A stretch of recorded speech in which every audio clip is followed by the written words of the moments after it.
this and not communicating with you and waiting to see what happens is a very viable option, but it is not the option that I took 14 months ago when I first said to the board, I'm concerned. I'm concerned about the viability of Sunderland moving forward. I'm concerned about the viability of Curran moving forward. I'm Dr. Randi Lowe, and I'm the Superintendent for the Bennington Rutland Supervisory Union. In the spring, summer of 2024, I was looking at our enrollment numbers. I was looking at services, trying to think ahead to what our budget would be, and I realized declining enrollment, increasing costs had put us in a place where operating 5 schools was, we were operating too many schools for the number of students we had. So we currently have 5 schools within the Taconic Green Regional School District, but we don't have enough students to fill those schools.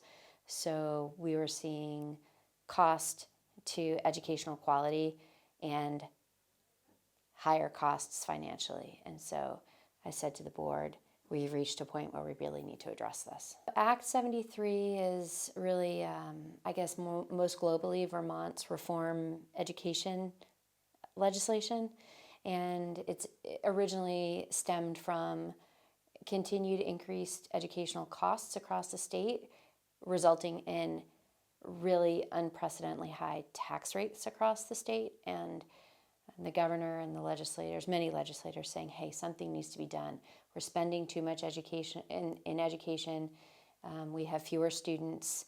We need some reform. And so it's a very, very large act. It's a very large piece of legislation, but it really explores governance, essentially saying we have many, many small systems and we need a larger governance structure. Our school districts, our supervisory unions, our supervisory districts are too small. They should be larger. And we need to have a different way to fund education and a way to stabilize the tax rate. My oldest is now in 8th grade in MEMS.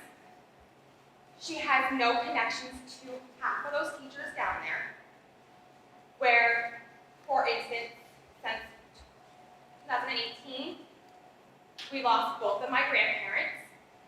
Last year, we just lost another one of my grandparents. My parents moved out of state. When both my kids were here, I had Miss Bogart, Miss Davenport, Miss Daly, Miss Niles. I had a community here for my kids when they lost the most important people in their life. This has been a really, really hard journey. It's a hard journey professionally, and it's a hard journey personally.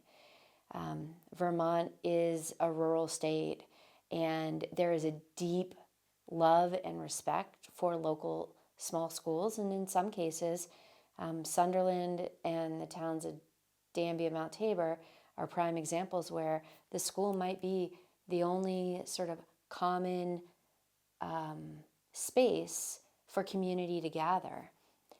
It's really seen and felt and often experienced as the heart of the town, and that is very much the case at Courier. They do use the building for a variety of activities for Danby residents and families, and Sunderland Elementary School is a place where families come together for school events, and so when you talk about closing those schools, it is a huge feeling of loss. There's no other way to really say it. It is a loss, and it feels like a loss. And it feels, I think, to a lot of people like we are doing something harmful or hurtful to them. We're kind of pulling out the heart of their community, and I really, really understand that. You guys got to start figuring out where BRSU is spending their money and what would make it feasible to actually close these schools. I want the families to know that this recommendation, the suggestion of closing their schools, is really, really centered on what educationally and socially is best for their kids short and long term. That the decision is made centered on for educational reasons, not financial reasons. There will be financial benefit, but we are really thinking about the whole child, their experiences, what we can provide them, making sure every child has the opportunity to have access to services, support, experiences, personnel that they all deserve to have access to.